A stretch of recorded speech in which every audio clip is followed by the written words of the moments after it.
ensonga endala eva mu lubuto. Kati olubuto lwaffe lwewunyisa tuyina gye tuyita septic tank. Emabega bagiyita batya nnyabo biology? Bannange omusulo guterekebwa mu bladder. Namba 2 aterekebwawa. Akabi ne babba tox. Akabi ne babba tox. Mabega tuyinayo ki? Tuyinayo rectum. Anasi yefulumya. Katuyinayo rectum etereka. Eringa septic tank yaffe. Rectum. So tuyina mu mubiri gye tuyita septic tank.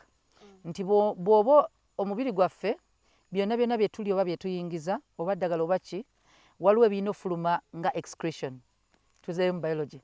Ebifulumisa omubiri nga tegubyetaaga. Ebimu bifulumira mu ntuuyo kye tuyita sweating. Ebirala bifulumira mu musulo, ebya solid ne bifulumira wa semi-solid ne bifulumira mu kye tuyita namba 2 oba feces. Kati omusulo buli lw'owulira ng'omusulo gukuluma kitegeeza akawago kali mu kunotifying oba obwongo nti wajjudde oba kugenda kujjula genda ofuuyise tuggyemu ogulimu. Kubanga buli omubiri gwe gusengejja ebivuyo n'ebyamazzi bidda mu kawago kye tuyita bladder. Ensigo zirongoosa then ne ziyiwa mu bladder. Kati gwe n'ogenda n'ofuuyisa. Kati emabega rectum yo bwejjula kyova owulira ng'oyagala kukola namba 2 eba ejjudde. Era omuntu afuuyisa buli ssaawa kitegeeza waliwo problem ne bladder ye. Either ina infection oba ndwadde nga ndwadde endala yonna yonna. Maso zaayo bazaalwala nga tezikyakwata bulungi musulo so guyita mu buyisi. Naye rectum eyo erimu nakutereka for a period of time. Ogenda obijjemu. Tugese septic tank zaffe ezawaka emmotoka nejja nenuunamu kazambi. Buli lwerwawo okunuunamu ewunya.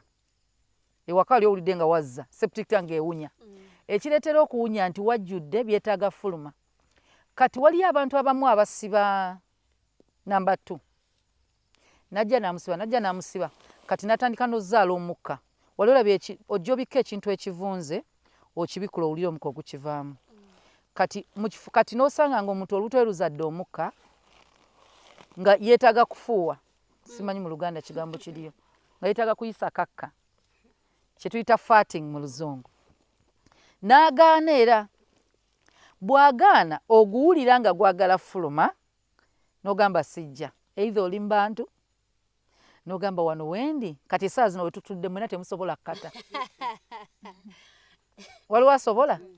Naye ng'abasawo bagamba bw'oba okawulidde kate. Naye olina okuba ate n'empisa wadde abasawo bagamba. Obaamu n'obuntu bulamu nti banno b'oli nabo basaasire. So kati ojja ssanga ogwo omukka bwe gutuuka n'ogaana okguta gunoonya escape. Kati bwe guba wansi tegufulumye gwambuka. Abamu baguleka ne gudda mu lubuto.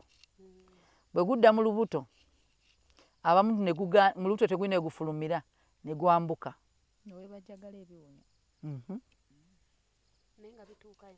Gutuuka. Kati waliwo ebirala nga biri mu lubuto bingi mu byenda kye tuyita constipation. Constipation emmere eba eri wamu mu byenda eganya okuvaayo ne rectum n'obwokola otya terikivaayo. Nga wonna wonna we biri we biwagamidde bigenda zaala omukka. Kati we bizaala omukka guba gufuluma mpola mpola. Toba ejjagala nga bino bye tunawulira sound ogwo. Guyisa, gufuluma. Buli lw'oyogera, buli lw'oyasamya akamwa. Tusobola okuba nga ekikuunyisa akamwa nga twetaaga otoola ekiri wano mu lubuto. Abalala ebintu bye muli ebiri spicy, garlic awunyisa akamwa gwe tomwagala bwagazi. So ojja ssanga ng'abantu abamu kati oba oyagala owulira nti owunya akamwa tugezeeko nnyo ng'abawala okugamba bannaffe basisita muzze ebbali omugambe kubanga bambi aswala. Bw'atambula eyo nga teri amugamba nti owunya akamwa.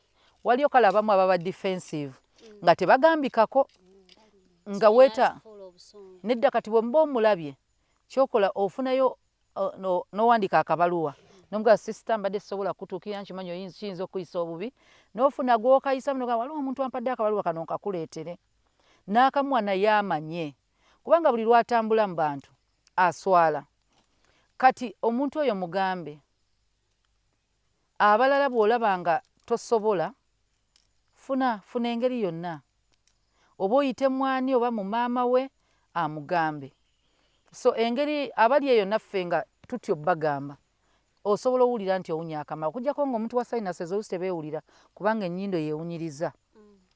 Naye bw'oba tolina sinuses, kwata oblowing omukka mu kibatu, kola bw'oti nga temukikola ogulide bwe guwunya Janaati so mu kisiibo oba owunya akamwa so oblowing omukka mu kibatu n'oguwulira nga guwunya, so osobola otegeera nti owunya bw'oti akamwa.